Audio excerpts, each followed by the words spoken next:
Jai Gaura Premanande. Hari Hari. All glories and devotees. Hare Krishna.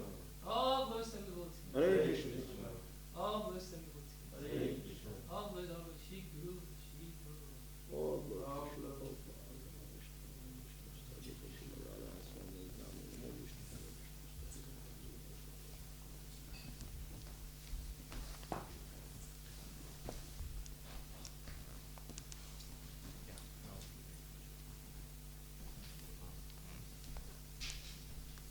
The lotus feet of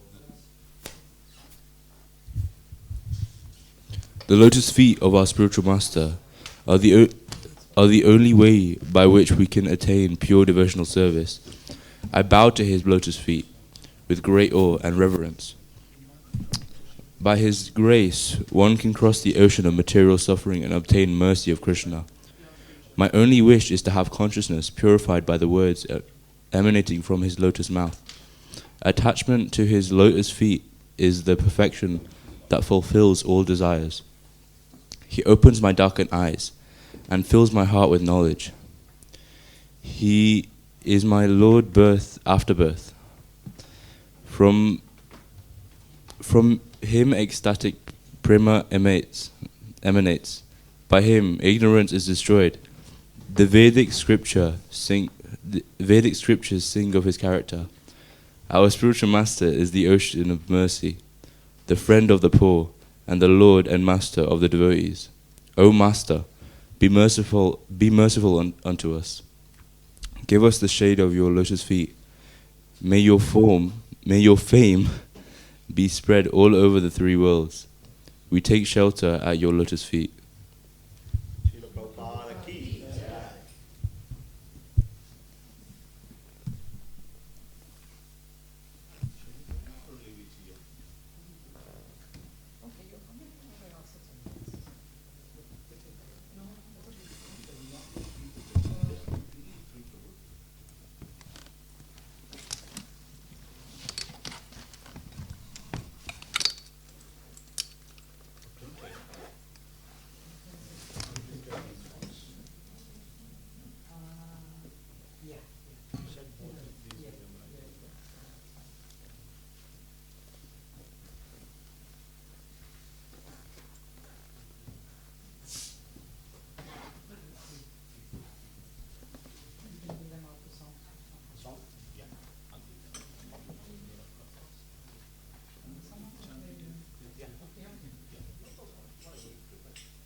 Thank you for inviting me to come to your wonderful temple in Manchester. Actually, Gaura Nataraj Prabhu has been requesting me for some time now to come and speak.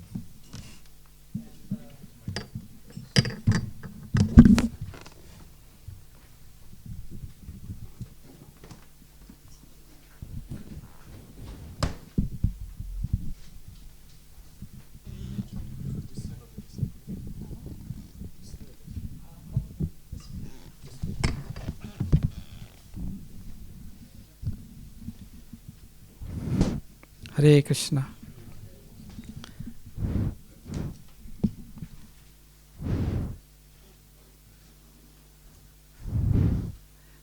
Hare Krishna.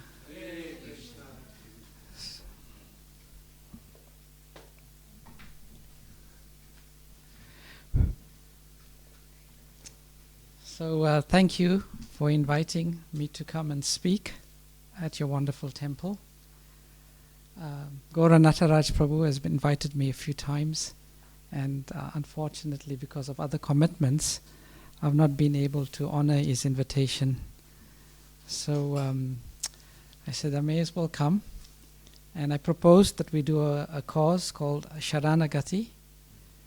I've taught this course in a few temples and a few seminars, and I think it's a very important aspect of our development in our Krishna consciousness. So I thought I'll present it. It's going to be a bit of a condensed form. Originally the course was about 6 hours, so we've got about 4.5 hours in Manchester. So we'll have to play it by ear. I'll have to adjust as we go along. So what I would like to do over this, we have 2 sessions. Today from 8 to 10, and then tomorrow from 12:30 to 2.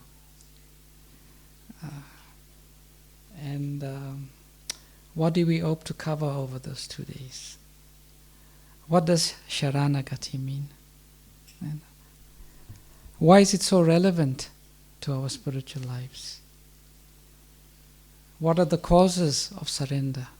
What propels us to surrender and surrender in a deeper and deeper way? Then we'll give an overview of the 6 angas or limbs that make up Saranagati. And then we'll go into a deeper discussion of each of those angas. And finally, we'll give a practical example from our Vedic scriptures of the development of Saranagati in one famous personality. How does that sound to you? Yes. Then I didn't put it here because I may scare some of you away. I've got a little multiple choice test. It's quite simple. But it is said it's always good to test our understanding. And for one who's presenting, how the students respond to some of the questions is a good indicator of, maybe how you've presented or how much has been assimilated. So let's go for it. We don't have much time. I want to start off by singing one song together. Srila Bhaktivinoda Thakur, one of our prominent acharyas, he's written a compilation of songs called Saranagati.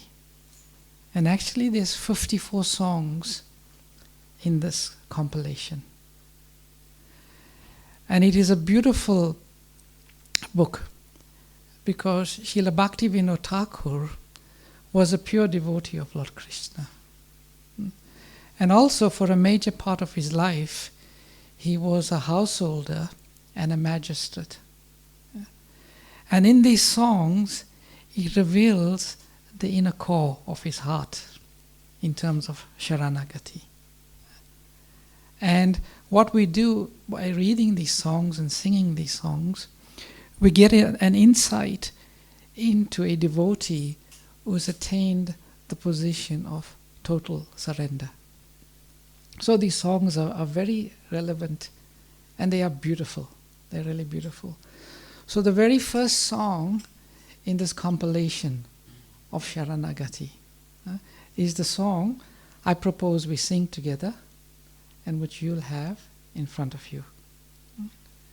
So all of you will have copies of the song. If you don't, I will try to put it up.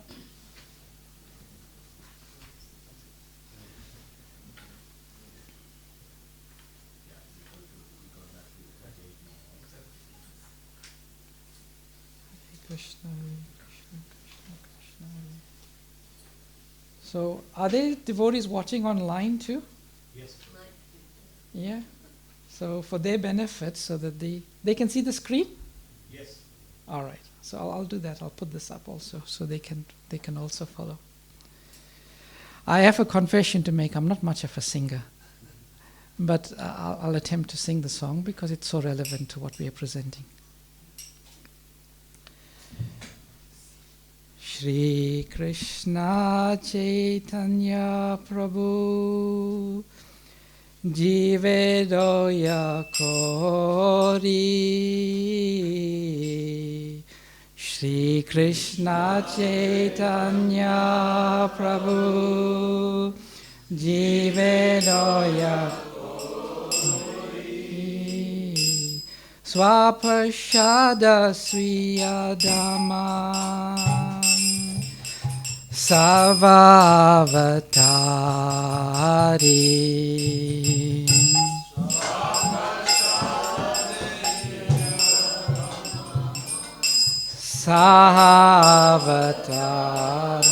Sahavatari Atyanta Dulabha Prema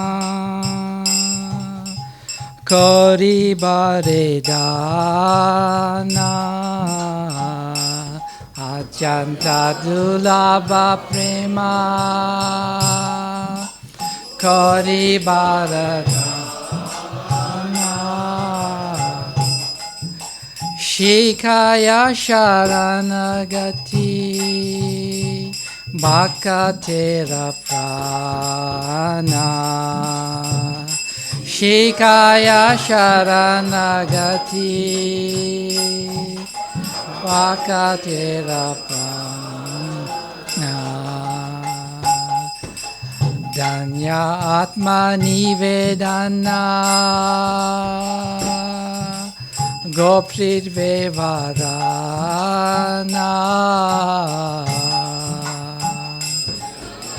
Nivedana Goprit Vevarana Havasya Rikshebe Krishna Vishvasapalana Shri Krishna Vishvasapala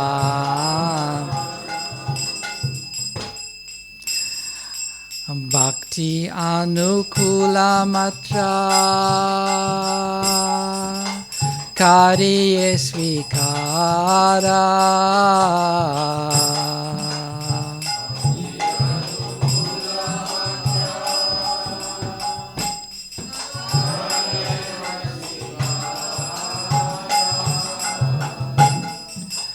Bhakti Pratikula Bhava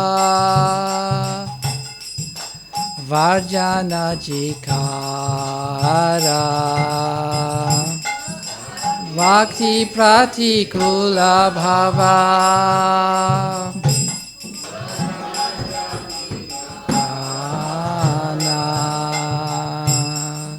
Sadanga Sharanagati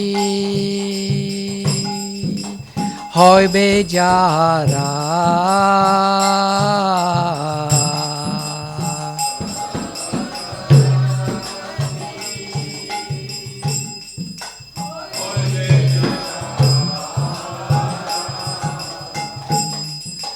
Tahara Pratana Shune Shri Nanda Kumara Charan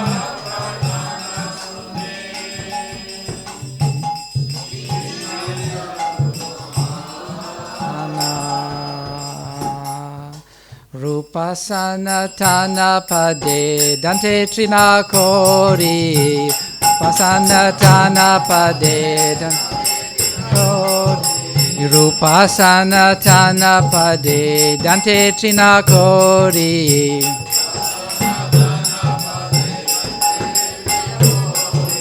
Bhakati vinoda pade duan padadori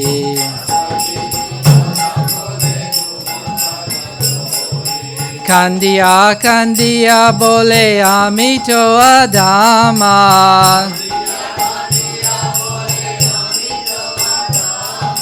Shikaye sharanagati kore utama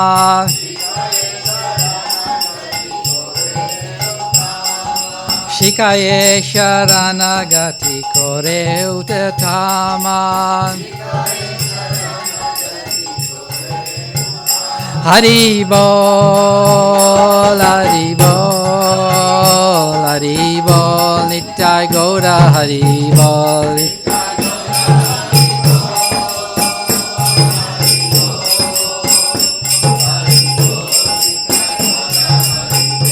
Jai Jai Prabhupada, Prabhupada, Prabhupada, Jai Jai Prabhupada.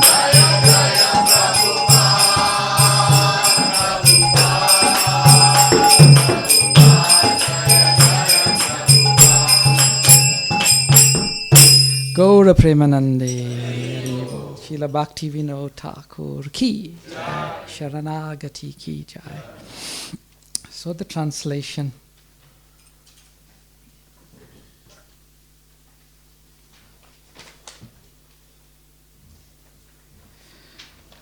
Out of compassion for the fallen souls, Sri Krishna Chaitanya came to this world with his personal associates and divine abode to teach Sharanagati, surrender to the Almighty Godhead, and to freely distribute ecstatic love of God, which is ordinarily very difficult to obtain. This Sharanagati is the very life of the true devotee. The ways of Sharanagati are humility, dedication of the self, acceptance of the Lord as one's only maintainer, faith that Krishna will surely protect, execution of only those acts favorable to pure devotion, and renunciation of conduct averse to pure devotion. The youthful son of Nanda Maharaj, Sri Krishna, hears the prayers of anyone who takes refuge in him by the sixfold practice. Bhaktivinoda places a straw between his teeth, prostrates himself before the two Goswamis, Sri Rupa and Sri Sanatan, and clasps their lotus feet with his hands. I am certainly the lowest of men, he tells them weeping, but please make me the best of men by teaching me the ways of Sharanagati. That's a beautiful song, and we can see from this revelation by Bhaktivinoda Thakur, both in the life of a sadhaka devotee and a siddha devotee. Sadhaka means a practicing devotee. Most of us are sadhakas. We are practicing. We are the green mango, who is due to become ripe, but is not ripe yet. When we become siddha, then we are ripe. So Bhaktivinoda Thakur is revealing to us the significance of surrender, and therefore the purpose of this course today. So when we think of surrender, which is the verse in the Shastra that comes to mind most prominently? Which verse is that? In which book and which number? Text? 1866. Yes. Bhagavad Gita, 1866. Can someone get me a Bhagavad Gita, please, from the back? And open to 1866.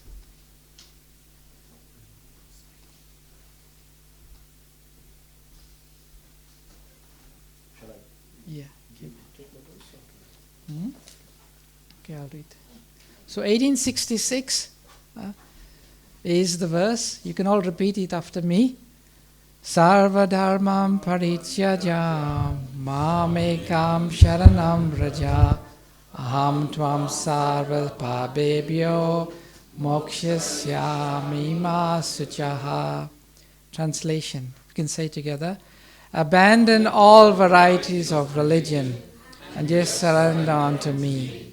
I shall deliver you from all sinful reactions. Do not fear.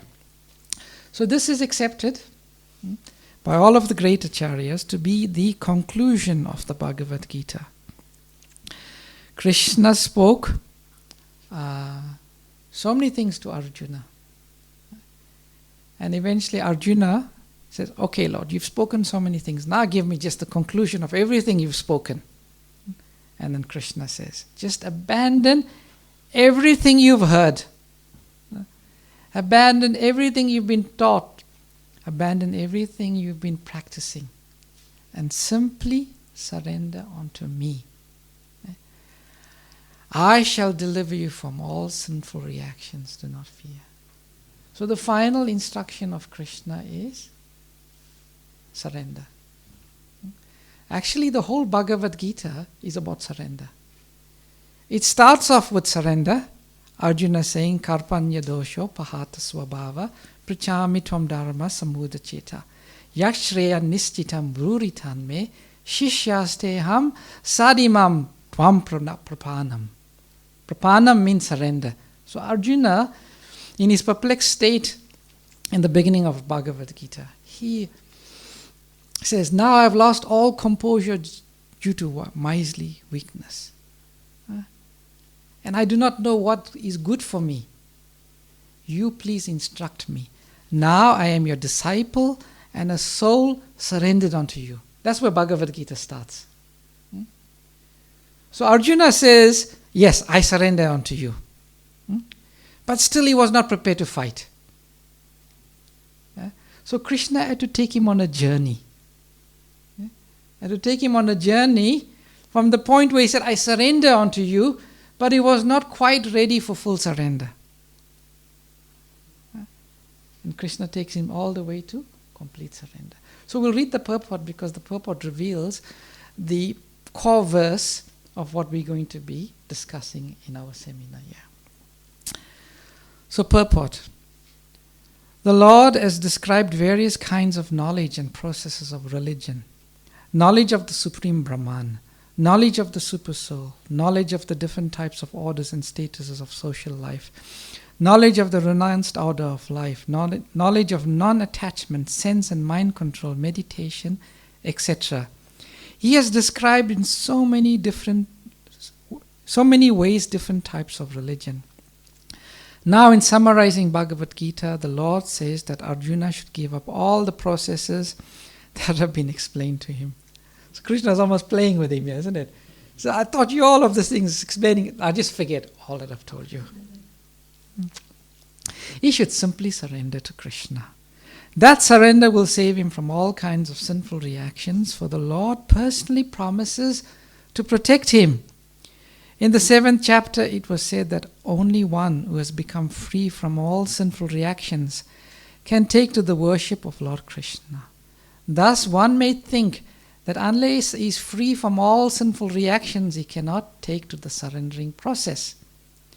To such doubt is here said that even if one is not free from all sinful reaction, simply by the process of surrendering to Sri Krishna, he is automatically freed. That's an important point we'll discuss more in the seminar. There is no need of strenuous effort to free oneself from sinful reactions. One should unhesitatingly accept Krishna as the supreme savior of all living entities. With faith and love, one should surrender unto him. The process of surrender to Krishna is described in the Hari Bhakti Vilas 11.676. So in the purport, Prabhupada is explaining what we're going to discuss today. Anukulyasya sankalpa pratikulyasya varjanam rakshasya titi vishvaso goptatve varanam tata atmanikshepa karpanye sadvidi sharanagati. According to the devotional process, one should simply accept such religious principles that will lead ultimately to the devotional service of the Lord. And then Prabhupada goes on to elaborate, but I won't read the whole purport because we're limited for time. And I think it's an appropriate time for me to say the Mangalacharam prayers, because before any presentation or any class, we have to recite the auspicious prayers. Om Jnana Timirandasya Gyananjana Shalakaya Chakshurun Valitam Jena Smai Shri Guruve Namaha Sri Chaitanya Manobhistam Stapitam Yena Bhutale Swayam Rupa Kadamayam Dati Swapadantikam Vandeham Shri Guru Shri Yata Padakamalam Shri Gurun Vaishnavamscha Shri Rupam Sagrajatan Sahagana Raghunatam Vitam Tam Sajivam Sadvaitam Savadutan Parijana Sahitam Krishna Chaitanya Devam Shri Radha Krishna Padan Sahagana Lalita Shri Vishakam Vitamscha He Krishna Karuna Sindhu Dina Bandhu Jagatpate Gopesha Gopika Kanta Radha Kanta Namastate Tapta Kanchana Gaurange Radhe Vrindavaneshwari Rishabhanusute Devi Pranamami Hari Priye Vancha Kalpa Turubhyasya Kripa Sindhu Bevacha Bhatitanam Pavanebhyo Vaishnavebhyo Namo Namaha Jai Shri Krishna Chaitanya Prabhu Nityananda Shri Advaita Gadadhara Shrivashadi Gaura Bhakta Vrinda Hare Krishna Krishna Krishna Hare Hare Hare Rama Rama Rama Hare Hare Namo Vishnupadaya Krishna Prishtaya Bhutale Srimati Bhaktivedanta Swaminiti Namane Namaste Saraswati Devi Gauravani Pracharine Nirvishesha Shunyavadi Paschachade Shatarine.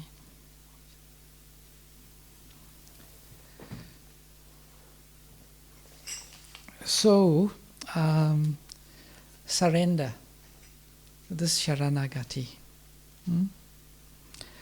In his Bhakti Sandarbha, Srila Jiva Goswami explains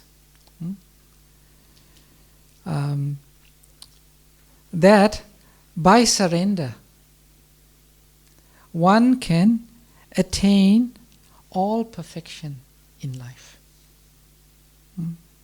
We don't need to do anything else. We don't need to do any yagyas, we don't need to do any yoga postures, we don't need to do anything else. Simply by surrender, one can attain all perfection in our lives. Then he goes on to say something very relevant. He says, we get the results in our practice of bhakti according to the surrender we achieve. If we don't surrender 100%, then we will get the perfection according to that degree of our surrender. We can only attain a perfection in our spiritual practices in proportion to our level of surrender. Krishna also says the same thing in the Bhagavad Gita. Ye Yata ma prapajante tamstateva bhajamiham. He says, Krishna says, as they surrender unto me, I reward them accordingly. So what is the reward that Krishna is talking about there? What is the reward? The reward, sorry? Is loving association, yes. Some people say is loving association or is bhakti. But ultimately, Krishna gives himself completely to one who is fully surrendered. As Prabhupada says, Krishna becomes like a puppet in your hands, like a plaything in your hands. So for Krishna to give himself completely, he needs to know that you are not going to take advantage of him. Or we are not going to take advantage of him. So he wants and he demands total surrender. Because Krishna knows what is the best for us. And the best for us is total surrender. Nothing short of total surrender. And that is what Sri Chaitanya Mahaprabhu and our predecessor acharyas came to teach us. So all of us on this path of bhakti, our goal is total and absolute surrender. So Stephen Covey, a famous author, wrote a famous book called The 7 Habits of Highly Effective People. He says, always begin with the end in mind. You know what your goal is. So our goal is total surrender to Krishna. And the acharyas have given us the roadmap, what happens before, what happens after. So I'll start off by saying stories, because they say stories capture. There was a great devotee called Parasara Bhattar. You must have heard of him. He was the Acharya straight after Ramanuja Acharya. Very famous devotee. So one time Parasara Bhattar was walking in the forest with his disciples. And he came across a hunter. And this hunter was looking quite perplexed. So Parasara Bhattar and his disciples went and they asked the hunter, "Are you okay?" And the hunter said, "Not quite." So I asked him, "What happened?" He said, "I'm a hunter and I set traps. And this morning, in one trap, I found a rabbit caught. And this is my food. So I was very happy. So as I was trying to take the rabbit out of the trap,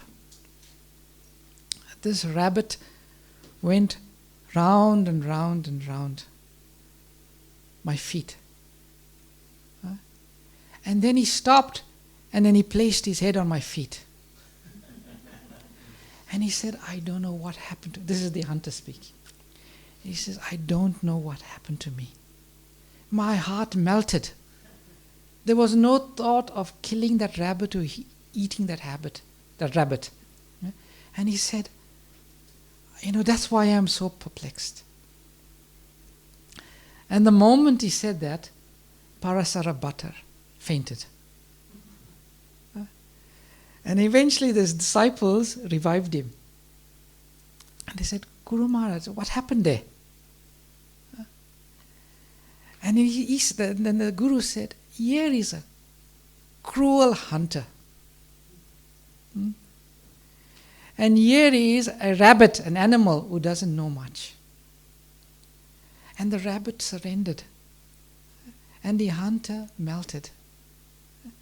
And in the Bhagavad Gita, Krishna, who is Dinabandhu, he says, "Surrender unto me. Do not fear, I shall protect you from all sin." How great is our situation if we surrender to Krishna. And actually, this is a situation. When one starts to follow Krishna, Krishna, he says, his heart is like soft like butter. So can you imagine how he will feel towards us? Bhakti Vigyan Swami Maharaj, he tells a story that one year he went to Vrindavan for parikrama. And every morning he would do Vrindavan parikrama, which is about 5 miles. So every morning as he would come out of Krishna Balaram Mandir, there would be a dog. And this dog would follow him the entire parikrama. And he'd follow other devotees. This was what the dog would do, he would just follow all the devotees. And he said he used to keep a stick, because there's monkeys in it. And he says as he would walk and this dog would follow him, sometimes there'd be other stray dogs and they sorry. They would come to attack this dog. And then he would pick up his stick and say, leave my dog alone. So the dog, just by following him, he felt. Actually, I tell you of a personal experience I had with this being. I have a daughter, her name is Ladini Shakti. And she's 18 years old now. Since I can remember, she's telling me, Papa, I want a dog. I want a puppy. I want a dog. And I would tell her, Ladini, it's a big responsibility to have a dog. It's like having another child. There's so much to. I love dogs too, but I don't think, when you grow up, then you can have your own dog in your house. But sorry, but I can't get your dog. But I got a rabbit, 2 rabbits, and I ended up taking care of the rabbits for many years. So I had some experience. So I said, Ladini, you can't have a dog. And every time it comes again, Papa, can I have a dog? And I said what I said, it's not going to happen, it will never happen, so take this out of your mind, that I will ever get you a dog. So one morning I was at Bhaktivedanta Manor, we go for the morning program there. And as I came out of the door, I saw one dog outside, a little dog. And I thought to myself, oh nice, some dogs are coming to our temple now too. And I didn't pay any attention to it, so I went, and normally what I would do is I would take darshan of Tulsi Devi, the old garden where she was, and then I would go, and then we would go home after the morning program. So I went down by Tulsi Devi, the greenhouse. I offered my obeisances, and as I got up, the dog was next to me. It followed me. Then I started to walk to the car park, which was some distance, and I looked back, this dog is following me. And I walked all the way to the car, and the dog came behind me. And he's standing there next to me. And I'm thinking to myself, what to do now? Then Ladini said, let's go try to find a owners. And she went looking, but nobody. So I said, the only thing, what can we do? I said, let's take it to the local dog shelter. And by that time, I started thinking in my mind that if no one claims this dog, I'll take him home. I'll give him to Ladini. And my children, they got so attached to the dog, they already named him Trinada P, by the way we were going. So we went to the dog shelter and we gave the dog, and I told people that, if no one claims this dog, I will take him home. But someone claimed the dog, so we didn't. But the point being, I moved from a position where I was 100% adamant that we would not get a dog. But just by this dog following me a little while, how my heart's changed. And I've got a hard heart, full of anarthas. And I could change. So imagine Krishna. He's a Dinabandhu, the ocean of mercy. If one surrenders to Krishna, how will his attitude change to us? Wonderfully, isn't it? So that is Krishna. So the moment one surrenders to Krishna, then Krishna says, now you are mine. One acharya, one guru, I heard him in one class, he compares Krishna to a heat-seeking missile. in army warfare, you've got these missiles which you fire at another aeroplane, and the aeroplane can try to avoid, but this missile, it follows the heat, and it goes for the target. Krishna, he says, like Krishna is like that. The moment you surrender, the moment wherever you try to go, he's saying, you surrender to me, I'm going to get 100% from you, nothing short of 100%. So that is Krishna. So he wants us to surrender 100%. He demands. And we can see in the Shastra, there's so many examples. As there's the example of Draupadi. She was being disrobed. And she was hanging on. And Krishna wouldn't come.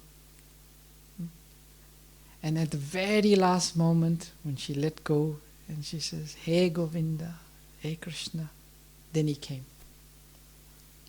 Gajendra, he was fighting with a crocodile, it says in the Bhagavatam, for hundreds of years. And he was getting weak and weak and weak. And nobody came. And then at the last minute, when he took that lotus and he offered it, the Lord came. So Krishna is like that. He would wait for the very last moment. And then he'll appear. Because at that last moment, that is when the full 100% surrender comes. The other example of following is in the Chaitanya Charitamrita is Shivananda Sen and the dog. Every year, the devotees from Bengal, they would go to Jagannath Puri for Ratha Yatra. And Sri Chaitanya Mahaprabhu was residing in Jagannath Puri.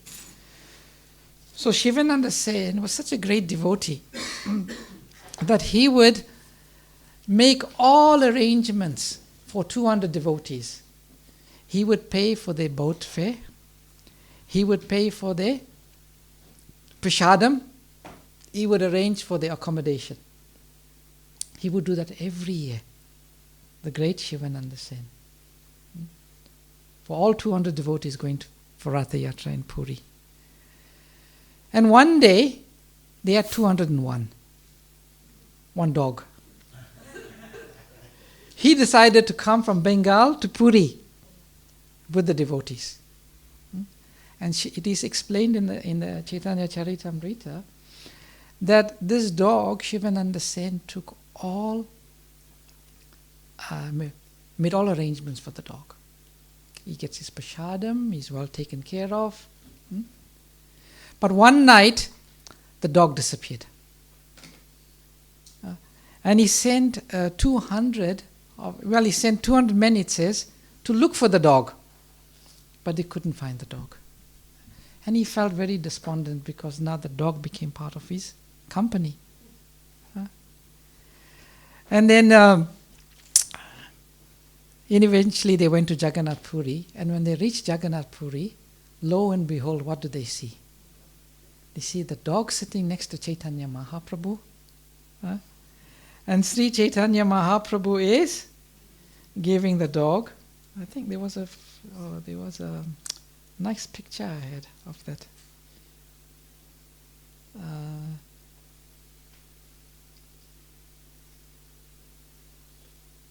There you see that most fortunate of dogs. Sri Chaitanya Mahaprabhu was throwing coconut pulp. The Lord was eating coconut pulp. And the Lord was throwing the coconut pulp to the dog and says, chant Krishna. And the dog would eat the pulp and make, Krishna. And Chaitanya Mahaprabhu would throw it and he'd make, eat the pulp and say, Krishna. In his own doggish way, he would say, Krishna. And the next day, the dog disappeared for good. And everybody knew that this dog had gone back to Krishna Loka. So, this is something very wonderful. And while we're on the topic of dogs, one of the songs that Bhaktivinoda Thakur writes in his Sharanagati, it's very relevant. Sorry. Okay. Sorry, my presentation is not that great. This is from the category called Goptratve Varana. That's song number 3. So Bhaktivinoda Thakur writes, now that I have surrendered all I possess, I fall prostrate before your house. You are the Supreme Lord. Kindly consider me your household dog. Chain me nearby and maintain me as you will. I shall remain at the doorstep and I will allow no enemies to enter your house. I will keep them at the bounds of the moat surrounding your home. Whatever remnants your devotees leave behind after honoring your prasad will be my daily sustenance. I will feast on those remnants with great ecstasy. While sitting up, while lying down, I will constantly meditate on your lotus feet. Wherever you call, I will immediately run to you and dance in rapture. I will never think of my own maintenance, but rather remain transported by a multitude of ecstasies. Bhaktivinoda accepts you as his only support. Isn't that beautiful? It's like total surrender, like the dog is surrendered to the master. Prabhupada used to say, I don't know why I'm getting caught up in the story of dogs today. Once Prabhupada was walking on Juhu Beach. He was walking on Juhu Beach.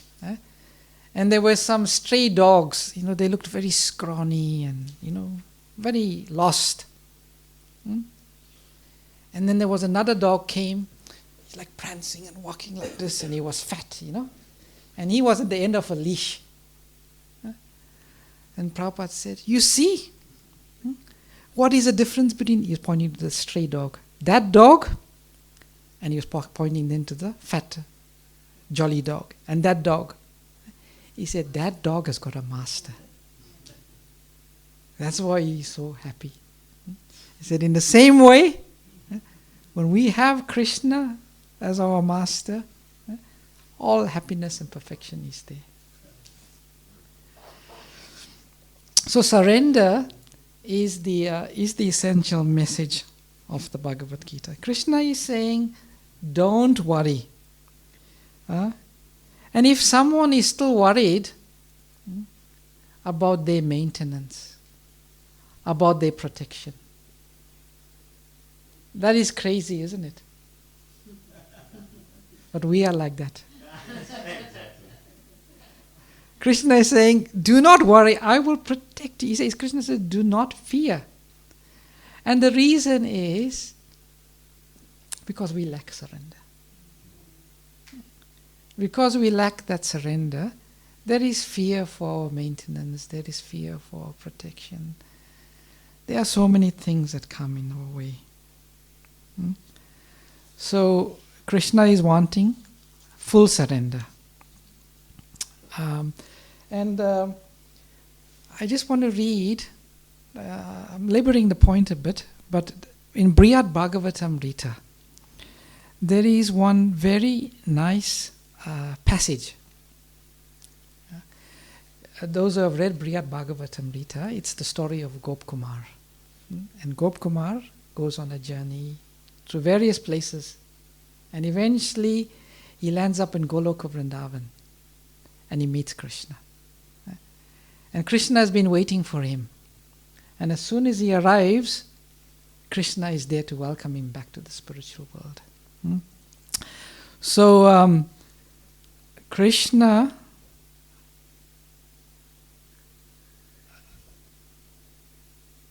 this is what Krishna says to Gop Kumar.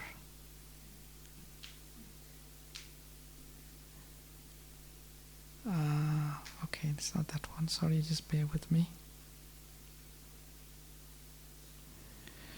Hare Krishna, Hare Krishna, Krishna Krishna, Hare Rama, Hare Rama, Rama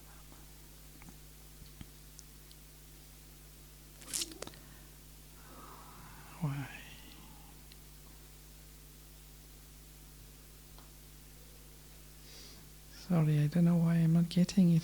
Maybe I'm not surrendered enough. Is it there on the web? Yeah, it is there. It is there. I saw it this morning and. Is it easier for you to search on the laptop? Okay, anyway, I'll paraphrase what Krishna says. And later, if I find it, I'll read it to you tomorrow. Krishna says to Gopkumar, for so many lifetimes, I've been waiting for you. Waiting for you to turn. And sometimes I would think this is the moment. And I would become very excited. But only for you to turn away and place me back in anguish. And for many lifetimes, I've been going through this expectation, waiting for you to turn. And then finally, you did. And finally, you did. So this, and Krishna was so happy. So when a soul surrenders to Krishna and turns to Krishna, that is a moment of great happiness for the Lord. Actually, Prabhupada, once he was giving initiation, and he gave one disciple these beads, and he says, your name is Bhavananda. And Bhavananda means the bliss of the material world. So this devotee, Bhavananda, he went back to his room. He's Bhavananda, the bliss of the material world. What kind of name that Prabhupada given? He's been preaching all the time that this material world is Dukkaya Lama Shashvatam, place of repeated birth and misery, and he gives me a name Bhavananda and he says it's the bliss of the material world. What's going on here? So next morning he went to Prabhupada. And he said, Prabhupada, what is this bliss of the material world you're talking about? And Prabhupada said, actually, when one preaches in the material world and one connects a soul, and that soul turns to Krishna, then Krishna feels great ananda. But it's coming from the material world.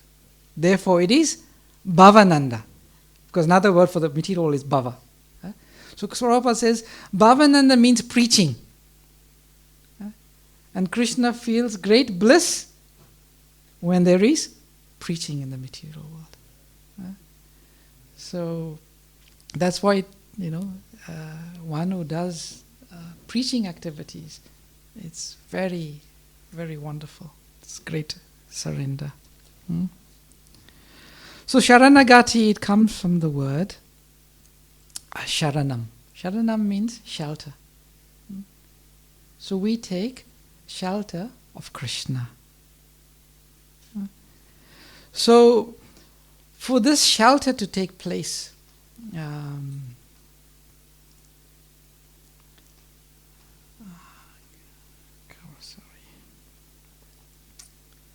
there are certain causes for surrender. When do we surrender? So I want to talk about two very particular aspects that really drives forward our surrender. And if we are sometimes feeling that, I'm lacking in my surrender, so what is holding me back? I want to talk about, let's call it 2 principles.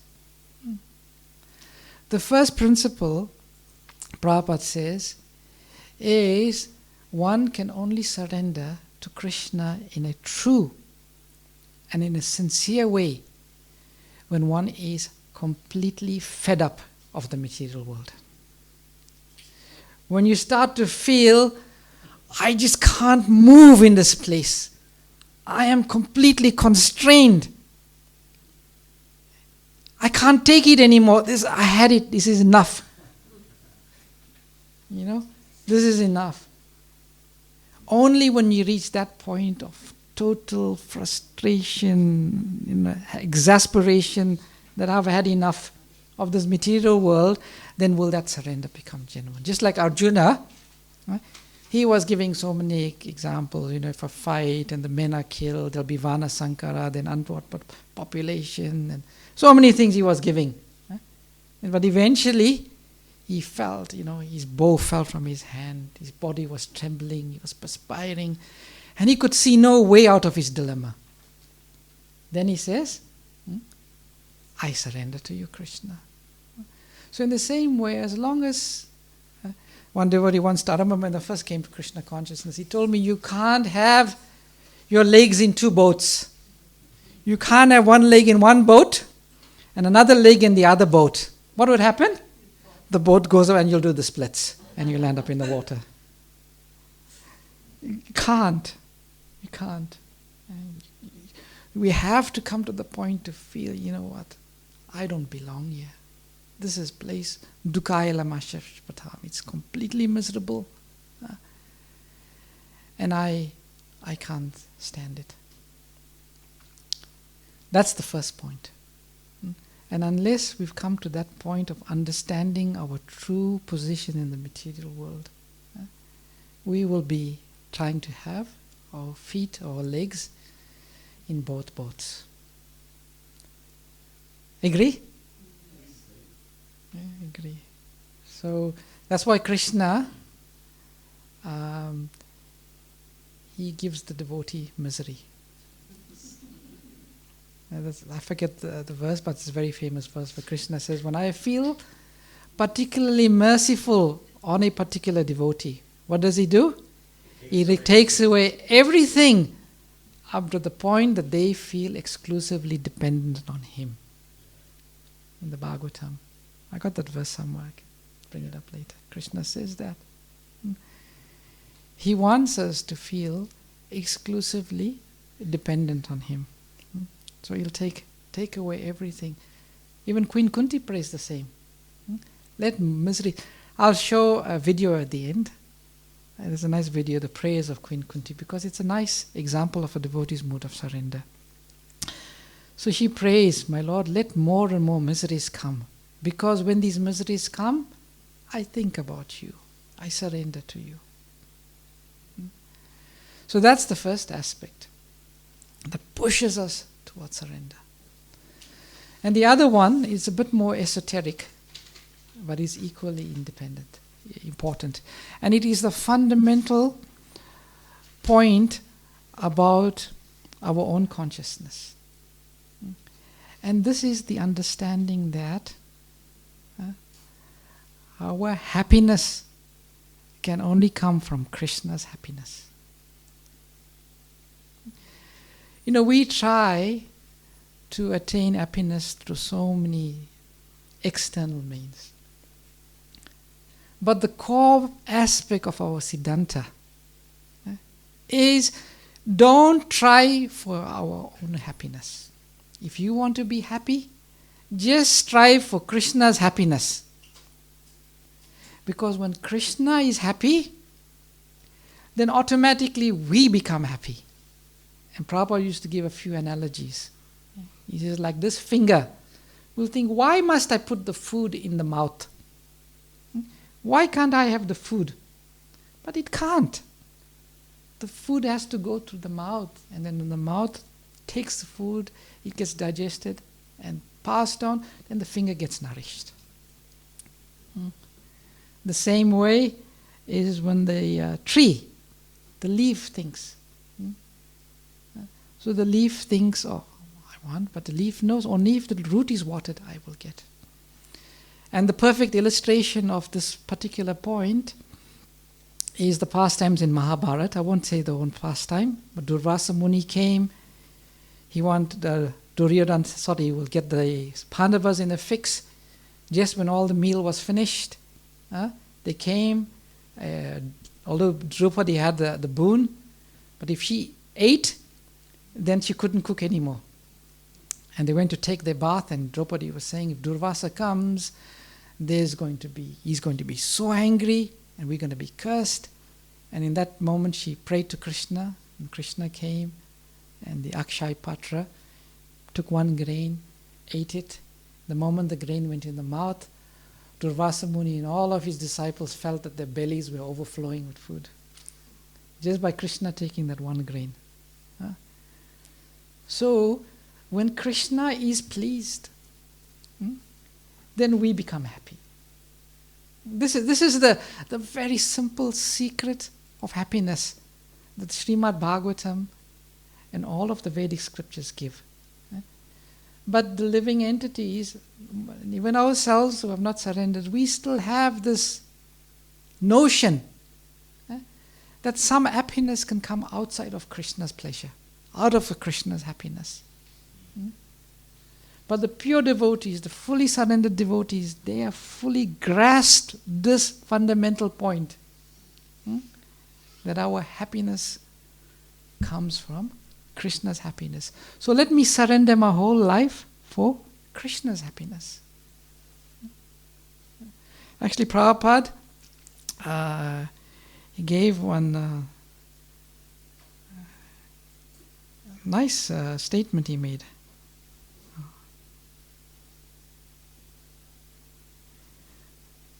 Prabhupada says, he writes this in the Prayers of Queen Kunti, chapter 6. He says, no one is thinking of Krishna and how Krishna will be happy. Rather, everyone is thinking in terms of his own happiness. How shall I be happy?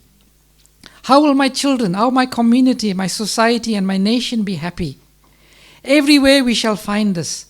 Everyone is struggling for existence, not thinking of how Krishna will be happy.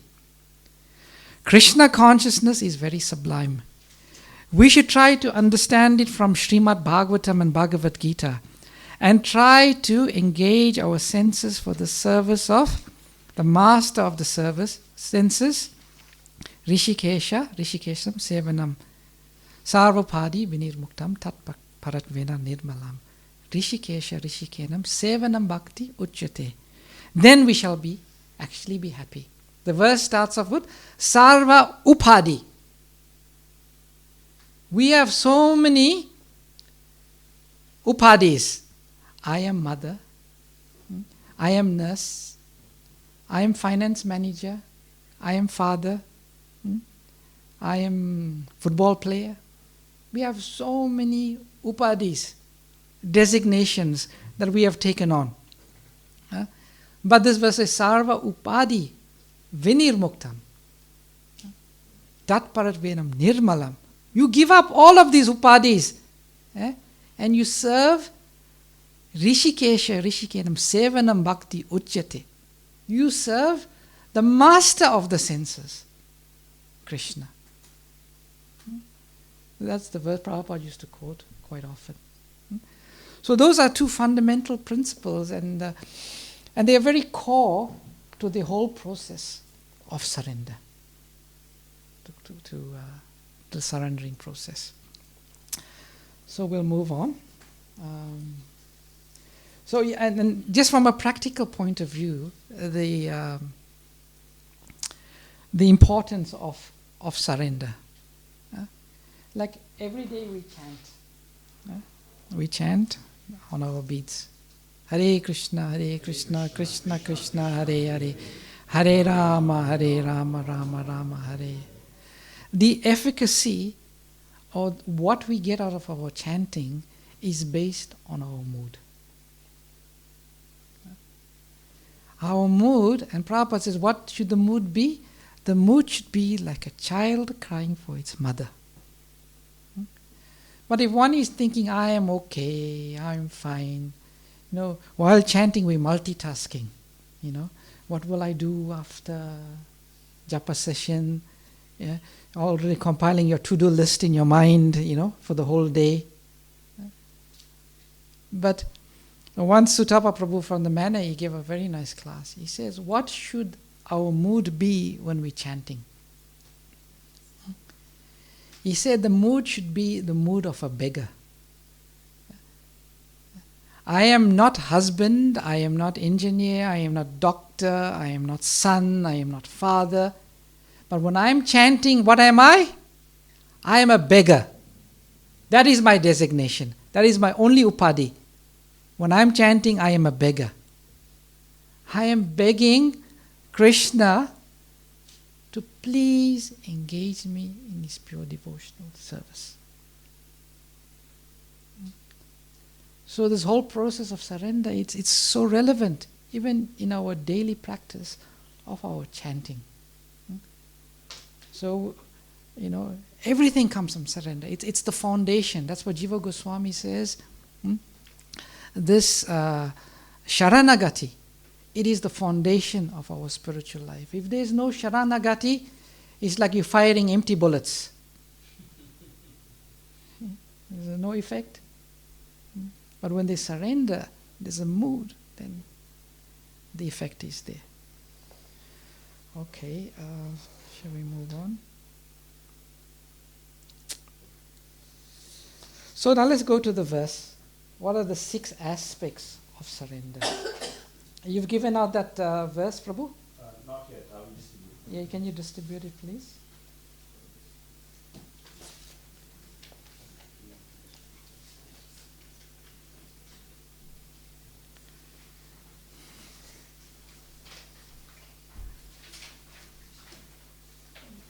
While you do that, I've just compiled this table.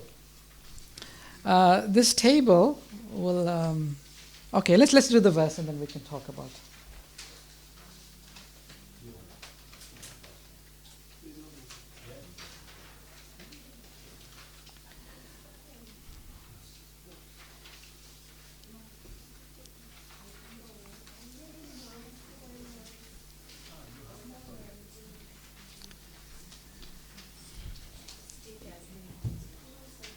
Okay, so this is the verse that contains the 6 angas of the 6 limbs of Saranagati.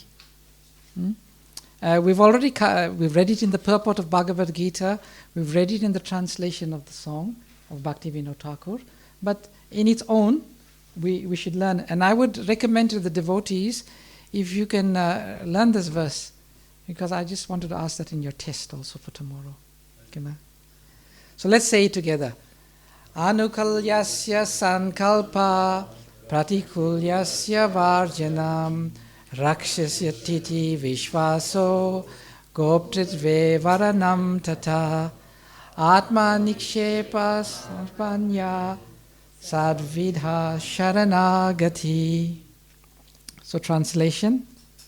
The 6 divisions of surrender are the acceptance of those things favorable to devotional service, the rejection of unfavorable things, the conviction that Krishna will give protection, the acceptance of the Lord as one's guardian or master, full self-surrender and humility. So these are the 6 angas or limbs that constitute full surrenders, total surrender. And you can see the first one is anukulyasya sankalpa. What does it mean? Accepting favorable things. Accepting all that is favorable to devotional service. It's quite relevant that the word sankalpa is used there. Sankalpa can mean vow, it can mean conviction. So anukulyasya sankalpa. I have this conviction that whatever is favorable to the execution of my devotional service, I embrace it. I accept it. And I implement it.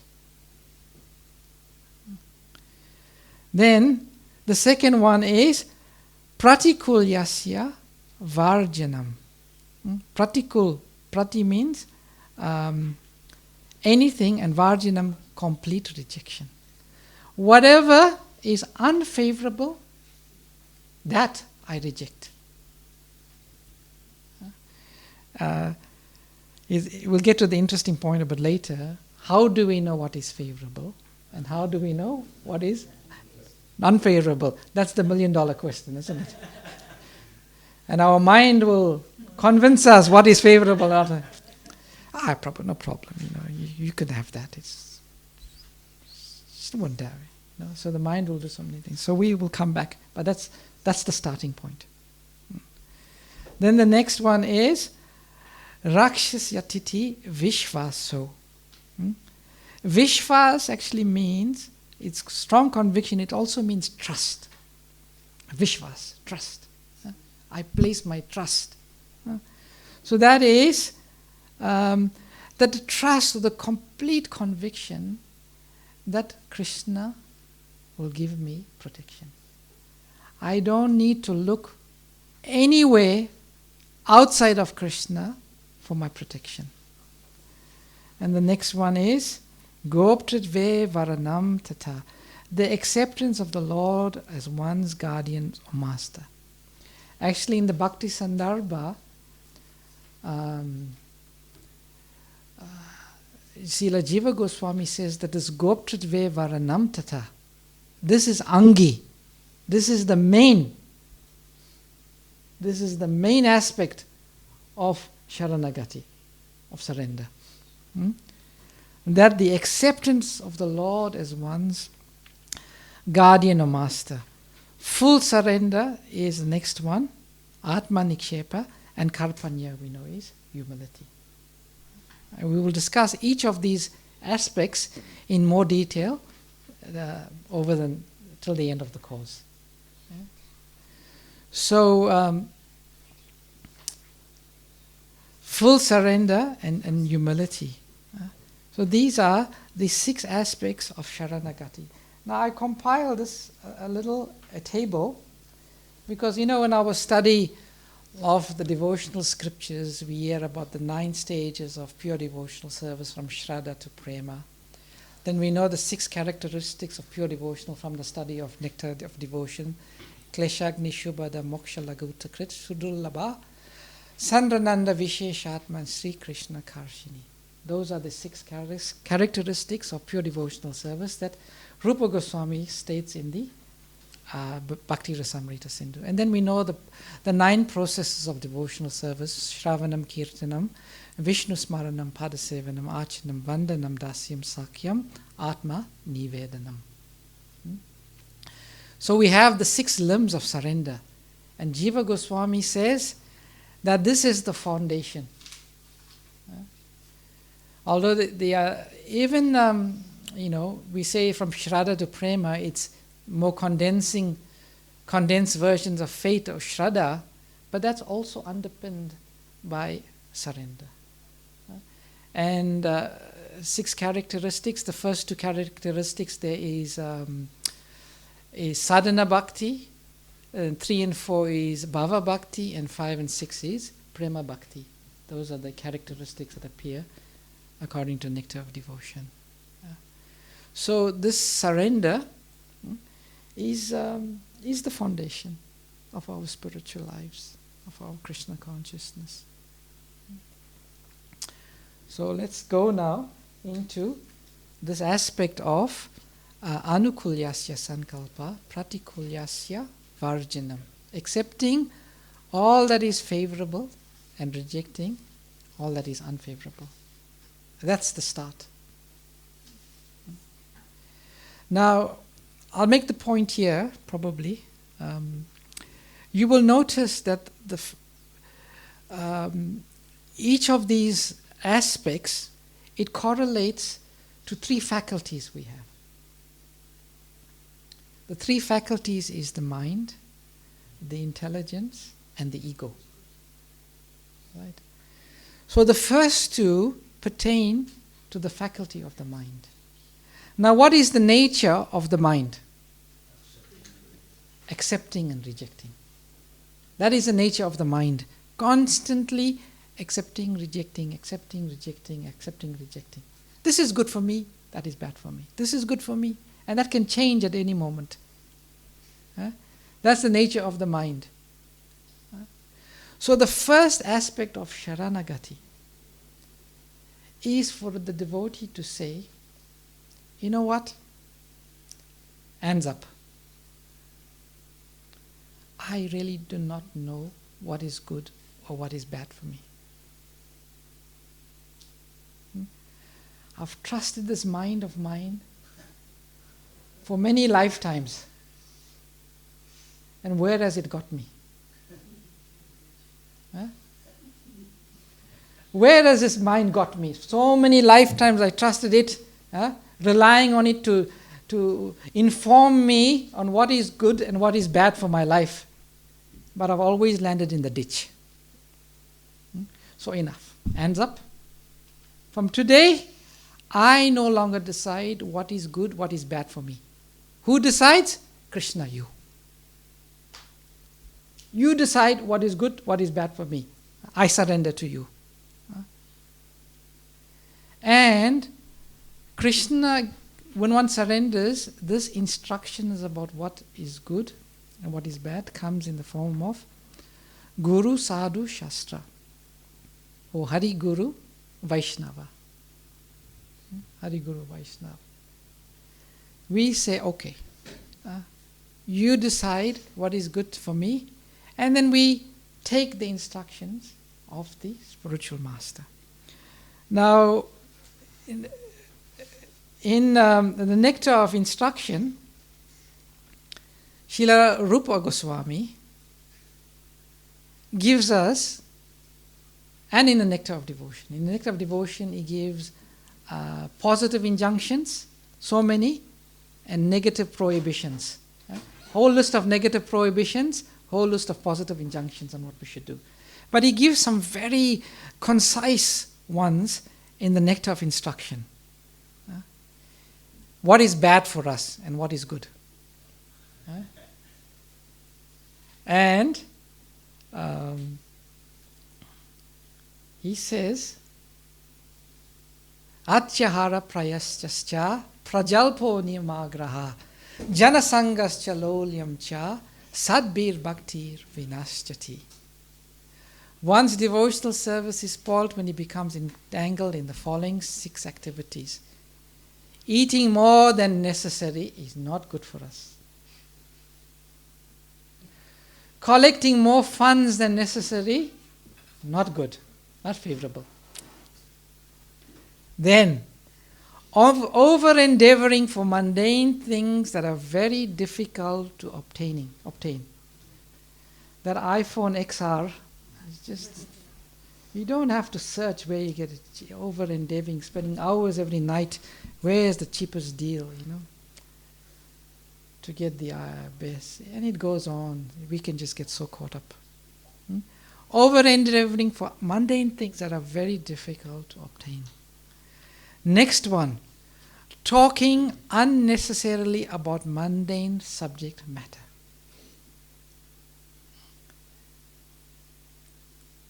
Actually, this is, for me, in terms of avoiding that which is not favorable, this is probably should be number 1.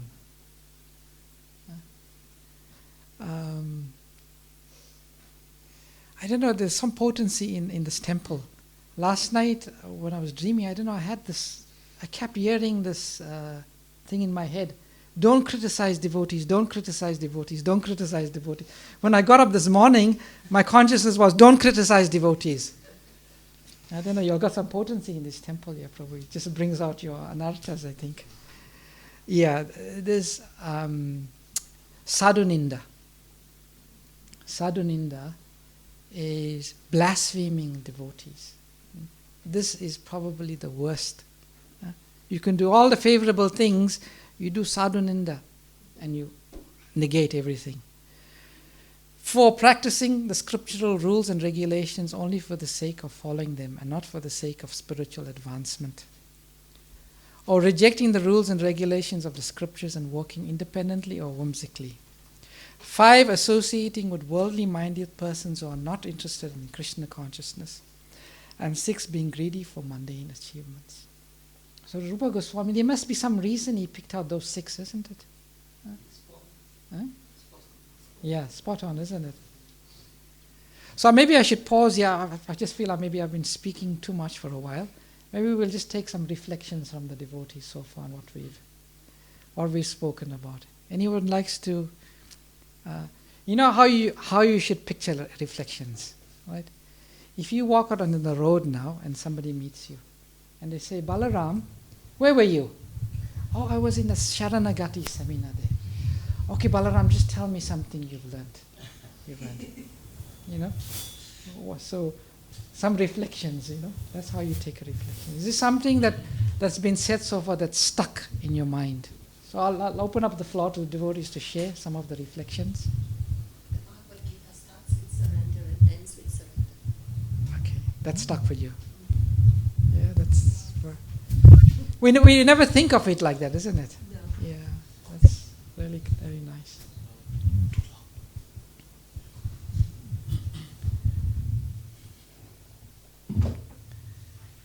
Anyone else?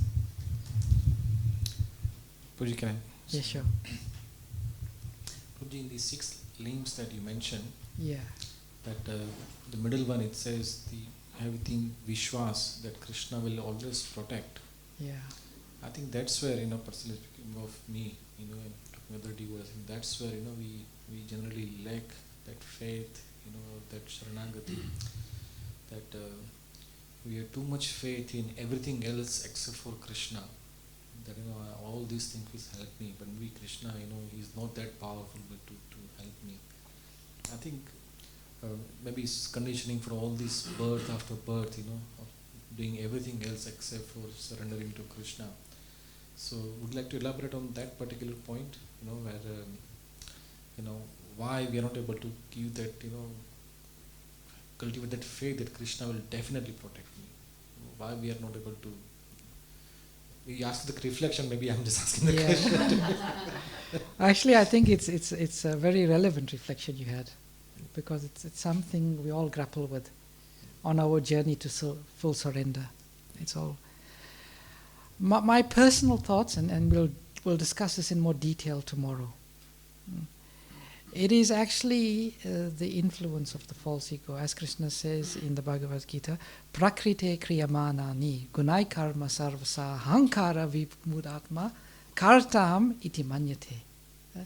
The spirit soul, bewildered by the influence of the false ego, thinks himself the doer of activities, which are in actuality carried out by the 3 modes of material nature. It's the influence of the false ego. And therefore, what we shall discuss tomorrow, maybe it'll become a bit more clearer to us. But while we, under this hankara, the influence of the false ego, while we think we are the doers, it's very difficult. And it's related to how difficult it is to give up the false ego. So therefore we find it so difficult to have this trust.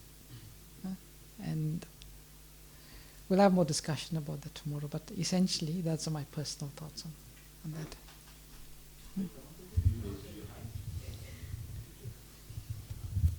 Hare Krishna. Hare Krishna. In reflection, just 2 things. Firstly, I liked is that Sri Bhakti Vinoda Thakur has written 54 poems in the book called Saranagati, which you said, so I remember that. And secondly is, the best thing which I liked today of your whole lecture was, what is the biggest reward you get when you surrender to Krishna completely? Krishna himself gives completely to the devotee if we surrender to him. Yeah. Just expanding on that point, in Nectar of Devotion, so we just understand the dynamics. Krishna has a Shakti called Kripa Shakti. And we know that Krishna's internal energy is made up of the Chit, Sandini and Ladini Shakti. The Sandini is the existential potency, the Chit is the knowledge potency, and the Ladini is the pleasure potency. So when Krishna feels that the devotee has surrendered sufficient to him, it is at that point that Krishna bestows on the devotee that's called the Kripa Shakti. And the Kripa Shakti is the combination of the Chit Shakti and the Ladini Shakti. The knowledge potency and the pleasure potency. And when Krishna bestows this Kripa Shakti on the devotee, then Krishna becomes extremely attracted. And he is drawn to the devotee the devotee who has been imbued with this Kripa Shakti of Krishna. That's why, I pray, when I'm chanting, that when will that day come that Krishna can bestow upon me his Kripa Shakti. Because only at that point, the real dynamic of the relationship with Krishna just blossoms, comes alive. But therefore it says, spiritual life is never achieved. It's only received. So in one sense, we are never on the process of achieving something, but we always are in the process of making ourselves the best receptacle to receive. We never think in terms of achieving, but we think in terms of, let me mold my consciousness, let me mold myself so that I can become the perfect recipient of Krishna's mercy. I thought I'll share that. Thank you. We're waiting for that day. Yeah, we should all. Sharanam, just Sharanam, that if or when you can recognize the true source of shelter, then everything else can follow from that. Yes. That Krishna is the source of everything. And so when you see that, then you can surrender. True. Then you put yourself in the right place, put yourself in the right position. Yes. Yes. So for me, that's somehow is what I've got. Very, very good. Very nice. Prabhupada used to tell one story. I don't know, sorry. There was this one man who wanted to surrender to the greatest person. Yeah, you'll know that story? Yeah. No. He wanted to find the greatest person. So he was looking for the greatest person, and then he found that he thought his landlord of where he was staying was the greatest person. So he said, I want to surrender to you. Then he saw that the landlord, at some point in time, he was submissive and surrendering to some other people, and he asked the landlord, who are they? Oh, they are the king's messengers who come to take a tax. Oh, the king is greater than you? Yes. So surrender to the king. Then he went to surrender to the king. Then he surrendered to the king. Then he saw the king was submitting to the sage. And then he said, asked the king, is someone greater than you, the sage? He said, yes. He said, okay, I surrender to the sage. So he surrendered to the sage, and he saw the sage was praying. So he asked the sage, who are you praying to? Oh, I'm praying to the Supreme Lord. Oh, is someone bigger than you? Yes. Where do I find him? In the temple. So we are all searching for that perfect object of surrender. And then when we find Krishna, therefore Prabhupada says, or in that book, George Harrison writes, everyone is searching. Everyone is searching for Krishna. But when we hear about Krishna, therefore Shravanam, hearing is so important. When we hear about Krishna, then we think, yes, there is someone, here is someone I can surrender completely to. Any other reflections? Hare Krishna. Very nice class. Even though I was feeling sleepy, I'm wide awake. Hare Krishna. Prabhu, this verse here, that point number 6, being greedy for mundane achievements, it is nested by the other 5 points before. Explain a bit more, Prabhu. So, because we were greedy for the achievement, the other things are happening. So the association with worldly-minded persons. True. We do that to achieve number 6. And then the point before that, for practicing the scriptural rules and regulations only for the sake of following, because you want recognition. So you're externally showing that I have some achievement. Yeah. And the point before that, talking unnecessarily about mundane subject matters, you're looking for some intellectual stimulation to show the people that, look, I know something. So you're still looking for mundane achievements.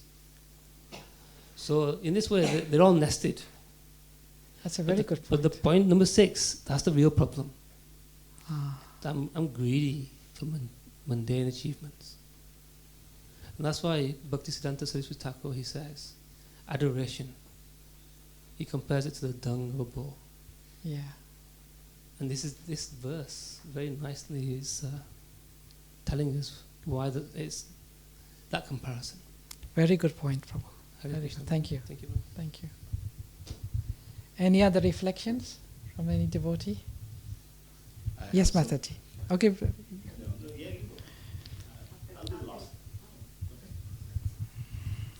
Thank you, Prabhuji. This point that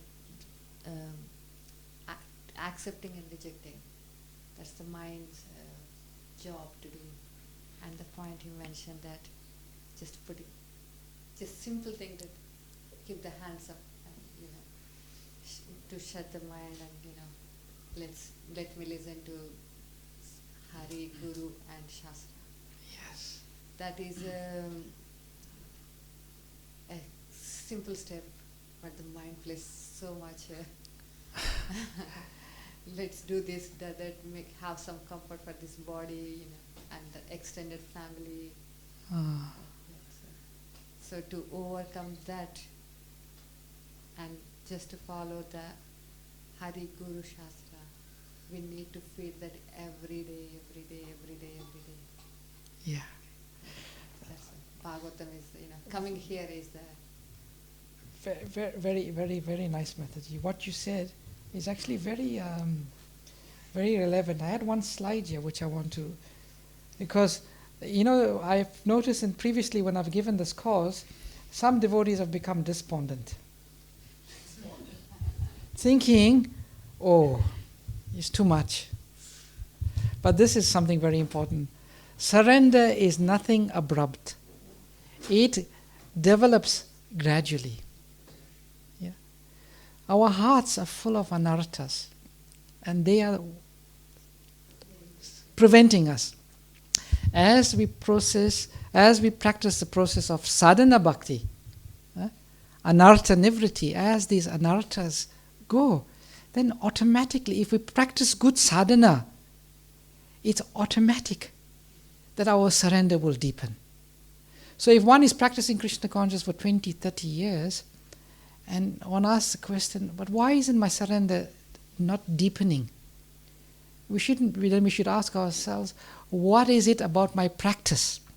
What is it about my sadhana that the anarthas are still remaining, that are not going? Maybe I should focus on my practice more clearly, more deeply. That discipline is not taught in the system at all. What we like, we can choose. Everywhere we have choice. From the school to the university. Yeah. You can choose, you can take your time, you can chill out. But the discipline is not taught at all, anywhere. Yeah. So Therefore Prabhupada says democracy is demon crazy. Prabhupada said. Because this democracy, this liberalism, you choose, you do what you want, let the kids do what they want, they are free, you being strict with rules and regulations, you're stifling their individuality. No. The Vedic system is, no, you follow. It's not this false liberalism. It's because what do we know? Our mind will just take us to the wrong place. You had a comment to make, reflection. Hare Krishna. Hare Krishna. You mentioned about having a foot in each of the boats, the Yes. material and the spiritual. So I was wondering, how long does it take you to get that strength to be able to go in both boats, or go one boat over the other? Because I'm struggling to balance it. It's like a fine line, isn't it? So I was wondering how strong you have to be. I came into Krishna consciousness around 1985. I was studying engineering in university, and I went to the temple and I lived with the devotees for a while. And when I heard this, I became very bewildered. I was thinking, this Krishna consciousness means I can't, do both. I just have to shave up and join the temple now, Otherwise I can't surrender.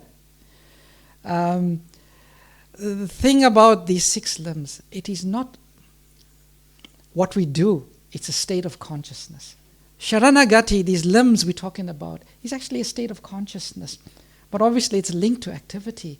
But the 6 angas is actually, it took me some time to get this, I remember I was thinking humility. How do you practice humility? So the point is about 2 boats. Actually, it's the 2 boats are in the consciousness only. When you become Krishna conscious, it's not. It doesn't depend what activity. You could be a student, you could be, an engineer, whatever it is. But if your consciousness is one of surrender, then that boat becomes one boat. It's 2 boats depending on your consciousness. But as your consciousness purifies, that boat becomes one boat. So it's working on your consciousness, and everything will come into perspective. Yeah. Hare Krishna. Yes. So with regards to consciousness, that's why Prabhupada called it Krishna conscious. So yes. We don't have that conscious. When we have conscious, our actions are perfect. Yeah. Our actions get better, isn't it? Yes. So you nicely said this about the consciousness, 2 boats becoming one boat. It's really, really nice point. When we have the right consciousness, definitely. Yeah. Prabhu, thank you so much for a wonderful lecture. I don't take too much of your time. I think Yeah, you're sure. looking at the clock. No, it's okay. It's all right. You started with a wonderful lecture, a wonderful story of Parashar Bhatta that Yeah. really touched my heart. How this hunter became melted. He was so cruel, but yet he melted because of this surrender. And just imagine how great Krishna, how compassionate Krishna, and so we are not able to surrender. If we surrender, if we offer our obeisances and everything, then he will be, how much merciful he becomes. That really touched my heart. And you mentioned about this Gop Kumar, Krishna. Every time Krishna was thinking that, oh, okay, this moment you're going to turn, but you kind of took so disappointed many him. Yeah. I'm these days I'm thinking I myself am wasting in my life in many ways. I could do much better. And I'm thinking, when can I become serious in my devotion? Every day I'm thinking like this, and probably this seminar is for me. Krishna sent you here. Seriously, I'm thinking how I'm wasting my life, whether it is practice, devotional practice, or hearing. I've got time, but I'm wasting time. I'm not getting up early or whatever. There is a way, but I'm becoming lazy. I'm questioning myself. When do I become serious? So the answer, I think, from today's class is that I must hear on a regular basis, and especially in the association of devotees. Then that will reinforce the goal. The goal is lost sometime because when we hear it, it reinforces. True. So that way it's wonderful, just sitting and hearing from the devotees, and it really helps. We can question, rather than me pointing on someone else, actually point to myself. It is said that if I point one finger at someone else, the other finger points at me. First of all, look at myself before, saying someone else to something. And you talked about Sadhuninda, also wonderful, but really, so very nice. Thank you so much. There are so many other points, but I don't want to give a lecture back to you. You mentioned those two principles also. One principle is that Krishna, the first principle is that when Krishna becomes happy, we become happy. But what we think is we try to become happy separately from Krishna. Yeah. That is a wonderful point. Yeah. You said that every activity, see that Krishna becomes happy, then you automatically become happy. Actually, Bhaktivinoda Thakur, he makes a very nice point. He says, actually, people say devotees don't have a desire. They don't seek any result. He says, that's not true. He says, the karmi, he wants some fruit of result. The jnani wants liberation by his activities. And Bhaktivinoda Thakur, so what does a devotee want? Don't say the devotee doesn't want, because how can you work without wanting anything? without having. He says a devotee wants, by my activity, make Krishna be pleased. Make Krishna be happy. So everything we do is to think, oh, make Krishna be happy that I'm cooking. Make Krishna be happy that I'm chanting. Make Krishna be happy that I've come to the temple. Make Krishna be happy. So everything we do, if we think, yes, make Krishna be happy with this. That is a transformation of consciousness. You know, and it's true. You know, the devotee wants something, but we want not, may I become happy, may Krishna become happy, and then automatically, when Krishna is happy, we guaranteed our happiness. Hare Krishna. Sorry? Yes. Oh, really?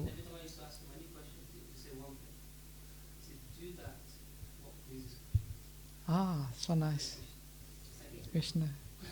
I used to sing sometimes. You told me that last time. And the time before. And the time before that. But here again. That's one you have to meditate on, and all the scriptures are showing you what you need to do, how you can make Krishna happy.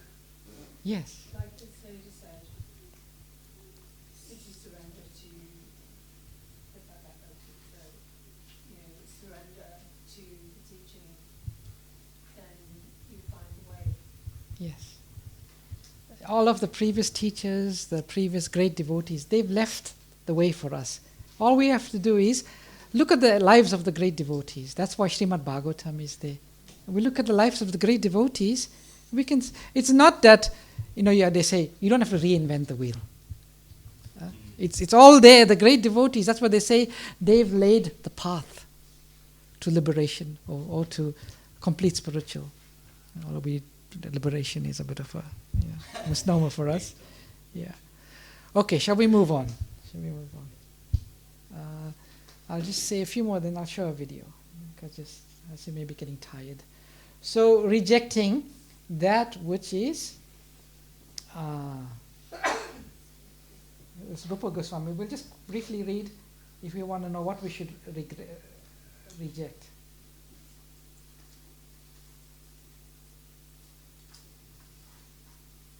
Oh no, sorry, what should we accept? We just said reject. There are 6 principles favorable to the... Okay, let's say the Sanskrit. Utsaha nischaya deira tatat karma pravatanat sangatyagat sato vrite sadbir bhakti pratishyati. There are 6 principles favorable to the execution of pure devotional service. 1, being enthusiastic. 2, endeavoring with confidence. 3, being patient. 4, acting according to regulative principles. Hearing, chanting, and remembering Krishna. 5, abandoning the association of non-devotees. And 6, following in the footsteps of the previous acharyas. That's wonderful. Just want to comment on a few. Endeavoring with confidence and being patient. Very important. Patience is very important. Srila Bhaktivinoda Thakur writes once, maybe Krishna will show his mercy upon me tomorrow, or maybe next month, or maybe next year, or maybe in 10 years' time, or maybe in 20 years' time, or maybe not in this lifetime, maybe in 100 lifetimes, or maybe in 1 million lifetimes. But Krishna is merciful. He will show his mercy to me, so I'll be patient. I was hearing a class the other day while I was doing my puja by Govinda Prabhu. He says there's a difference between different devotees. He says, what if one day Krishna comes to you and tells you, right, Vrindavan Chandra, I've got some news for you. You are never going to come back to Goloka Vrindavan. Right? You'll never come back to Goloka Vrindavan. What would you do then? And say, okay, Krishna, I'll go to someone else. No. You will say, that's okay, Krishna. As long as I can hear and chant your glories and I can associate with your devotees, I can stay here. If I can hear about you, because what do the devotees in Goloka Vrindavan do? Whole day they hear and chant about the glories of Krishna. For me, if I can do it, so I pray. Keep me here, don't take me to Goloka, but that's fine. Once Prabhupada was walking in America, and they were walking on the street, and they passed a car called the Thunderbird. And he asked his devotees, what is that Thunderbird? Have you ever heard of a Thunderbird? The devotee said, no. With just a name, Thunderbird? Prabhupada said, no. In India, we have a bird called Thunderbird. It's Chatak. Its name is Chatak. And this Thunderbird has got a very unique quality. This bird, it can be as thirsty as anything, but it will never take water from any other source. The only time it will take water, it will open its beak and wait for the rain cloud to burst. And when the rain cloud bursts, this Chatak bird only drinks water from a rain cloud, nowhere else. And he said, Prabhupada said, we are like Chatak bird. We only take mercy from Krishna. Nowhere else. Only from Krishna. Okay, so I'll just show one video.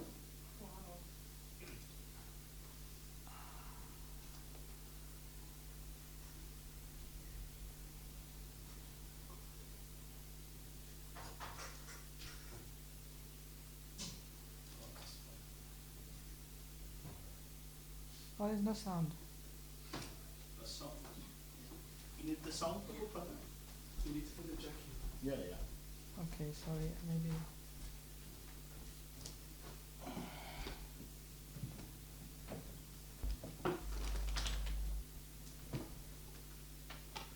You're probably seen this, but I just want to show it. Okay, shall I bring it a bit closer? Where is it? Is it on that side, the jack? Yes, it is. Doesn't work really good.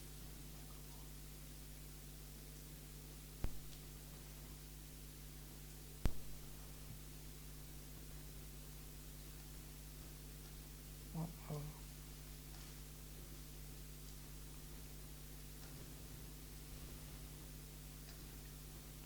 Is there a sound on your laptop actually? Yeah, or maybe it's on mute. Ah. No? Okay, put it there.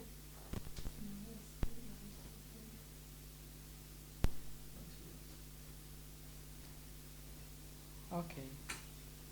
This is not destined for us. We'll try some other time. You can come do it, Prabhu, please. Yeah, BenQ, probably BenQ. It's going through. Yeah, it's turning it through the projector. Yeah, possibly. Can you do it, Prabhu?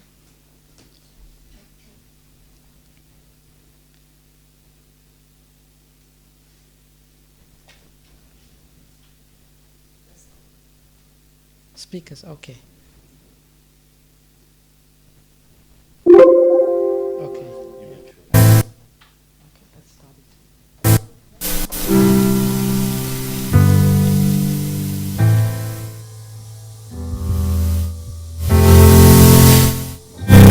Too loud? You put it a bit low still. O Krishna, as the river Ganges forever flows to the sea, let my mind, my being, be constantly drawn to thee. O most gentle, O original personality, master of the senses, seated in the hearts of all that be, existing both within and without, seeing all but seen by none. Unto you I offer all my respects.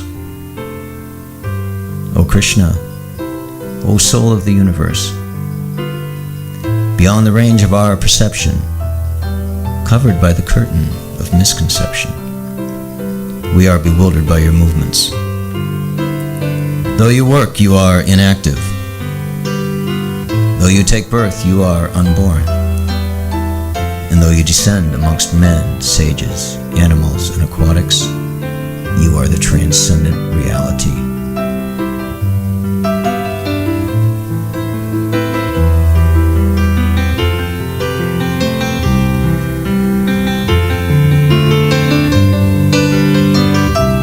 you are unknown above all that be,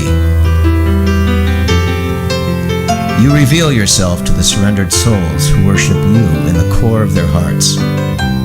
Unto you I offer all my respects. O Krishna, O eternal master and friend, once when you were a small child, your mother Yashoda took a rope to bind you.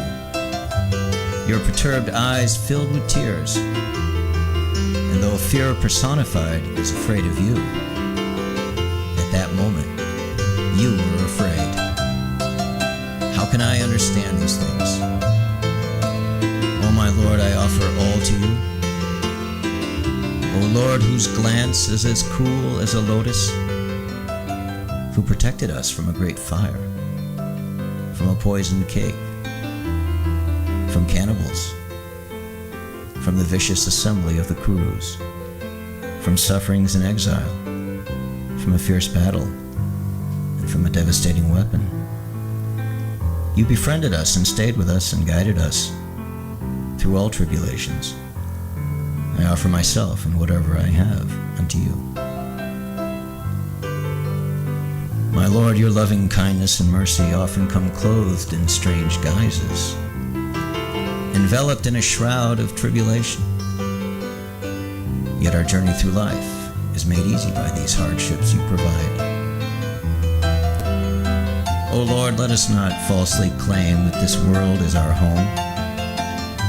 Let us not ever forget that this place is full of danger. But let the calamities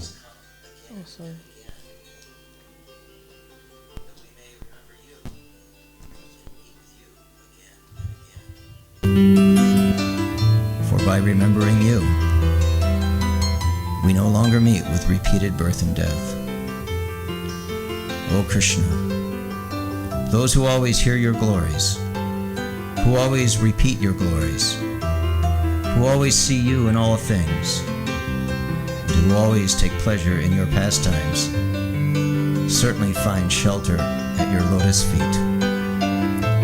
My Lord, you can be easily approached, but only by those who are exhausted with sensual pleasure, unimpressed with opulence, unimpressed with fame and wealth, with prestigious birth, with scholarship, only by those who are finished with idle talk, finished with mundane beauty, finished with all forms of religiosity. My Lord, I am not afraid to be abandoned by luck, by good fortune, by friends or relatives. I am not afraid to be handled roughly. I am not afraid to wander the streets homeless like a beggar. I am not afraid to be cast away, condemned, quarantined, or exiled. O most gentle, most holy, most merciful Master, help me, prepare me.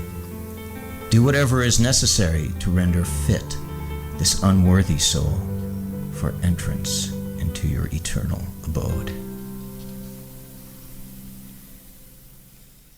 Jai. That's a beautiful prayer of surrender, isn't it? By Queen Kunti. So we'll stop here and we'll meet again tomorrow. So thank you very much for your participation. Yeah. We have 10 minutes if anybody has any questions. Oh, okay. Okay. You have 10 minutes. More reflections, or if you want to say anything. I know I delayed breakfast by half an hour, so I didn't want to. Any other reflections, comments? Yes, Mataji. Can we have your slide? Can we have the presentation? Yeah, sure. Sure. I'll get your email from Prabhu and I'll send it to you. All right. Just the last bit, was it in Queen Kunti's prayers? Queen Kunti. Everything is Queen Kunti's praise. Even if you cast me away. Yes. Maybe paraphrase. Paraphrased, yeah. We can look in the Bhagavatam, yeah, first canto. It's there. All right, devotees, thank you very much. We'll meet again tomorrow. Srila Prabhupada ki, Gaura Bhaktivinoda ki, Gaura Premanande, Hari Bol. Hare Krishna. Hare Krishna. Krishna Krishna. Hare Hare. Hare Hare. Hare Rama, Hare Rama, Ram Rama, Hare Hare. Thank you very much, Vrindavan Chandra Prabhu. This was a very serious topic delivered in a very sweet way. Would you all agree with that? Yes. Surrender generally says, no surrender, sorry, everything else but no surrender. But Prabhuji with his bright, sweet smile, he convinced us surrendering is a very good thing to do. While I was reflecting right now, Prabhuji's whole class, the one example that Prabhuji gave about Prabhupada's walk on the Juhu beach, the two dogs, one stray dog, he is suffering, miserably, and a dog with the master, he is very healthy and joyful. So I think Saranagati, the whole class, I can just summarize with just one example, that if you are master, if you are surrendered, actually you'll be very happy. So thank you very much, Prabhuji, for a wonderfully delivered class. We look forward to your session again tomorrow, and we look forward to many other sessions in the future. Would you be happy to come back again, Prabhuji, here? Of course, We are not surrendered people, so you have to keep coming here, and until we are surrendered, you have to keep coming here. I need more purification in my dreams, I think. So, tomorrow's session will start at 1 o'clock, our Sunday Feast program. So 12:30. 1 to? 2:30. Okay, it's okay? Yeah. Okay. So we'll meet again tomorrow. 12:30 Kirtan will start. At 1 o'clock we'll start with the program. 1 o'clock we'll start with the program. Go till about 2:30. Again, because it's a seminar, if there is a more questions and more topics are kind of a lively class, then we might extend a little bit, 15-20 minutes extra. It's a very wonderful topic to go through. Anything other? Just one point, sorry. So Prabhuji is very much involved, heavily involved in Gomatsya program. I know Gomatsya is a distribution of Bhagavatam sets to people in general. Prabhuji is very much involved, and many months ago, Prabhu and Divyanam Prabhu came and they delivered a lecture. He's kindly agreed to do a session on Gomatsya. Means, what is the way you can impress people to take these Bhagavatam sets? How best we can distribute Bhagavatam sets to others? Just say a few things. One minute. Prabhupada dedicated his life to translating the Srimad Bhagavatam. We know right up to the last moment on his presence on this earth, he was translating. And Prabhupada said it is his desire that every respectable family has a full set of Chaitanya Charitamrita and Srimad Bhagavatam. We spoke about surrender. The easiest way to surrender is to surrender to the pure devotee of Krishna.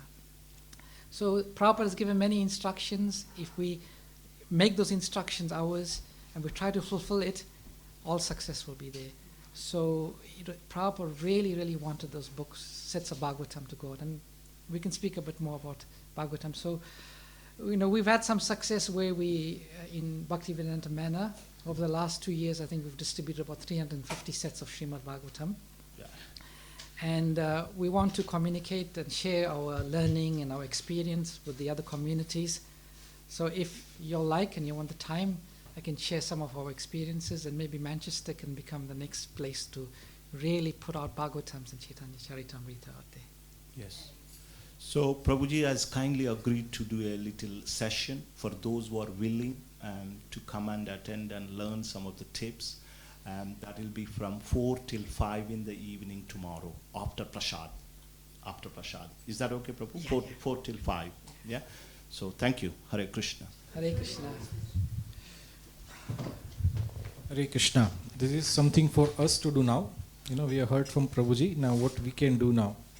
So, is this wonderful? These classes are helping us. We are organizing this seminar, theme-wise classes. Is it really helping us?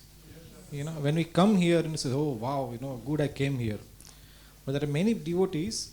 They are not able to come because of many engagements, and they don't really understand the value of these sessions that we are doing here. So what we would like to do is that in our WhatsApp group or wherever we kind of we can share our experiences. So we can share what we have learned today, and share with them those who couldn't come, and also give them encouragement to come for more sessions that we organize in the future. So I request all of you to, that when you go back, please just write a couple of lines. What did we learn today? So there are those who couldn't come, they also can benefit. What we learned from today. and also get encouragement to come in the future for these classes. Is it something we can do? Yeah. So the message will come out after some time. If you forget that, please share your learnings, and that way we can help each other. Oh yes, the Ben has brought his couple of friends. Sorry, I don't know your name. Jack and Tom. So Jack and Tom has come for the Manchester University, and they filmed us, doing our morning duties in the temple. So thank you very much for coming over. Hope you had a good pictures. And make sure I'm very good looking in your camera, so my wife will be pleased to see me, how I look.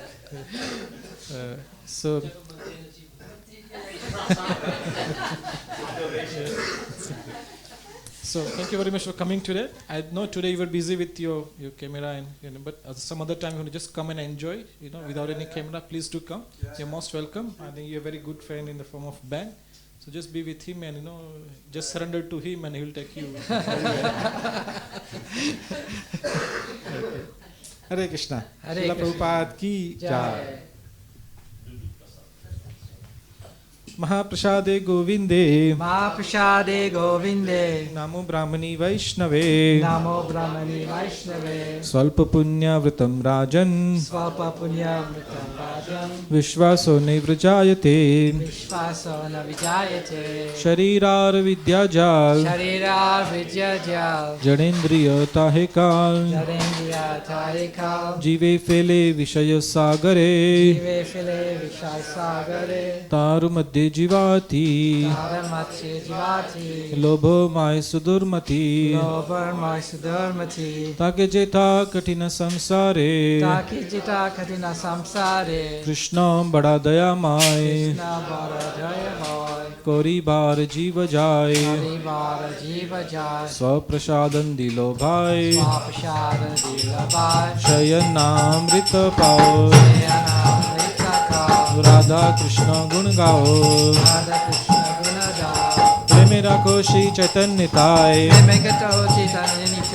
जय निमाय जय निताय जय श्री कृष्ण चैतन्य प्रभु नित्यानंदा श्री अद्वैत गदाधर शिवासादि गौर भक्त वृंद हरे कृष्णा कृष्ण कृष्ण हरे हरे हरे राम राम राम हरे हरे हरे कृष्णा कृष्ण कृष्ण हरे हरे हरे राम राम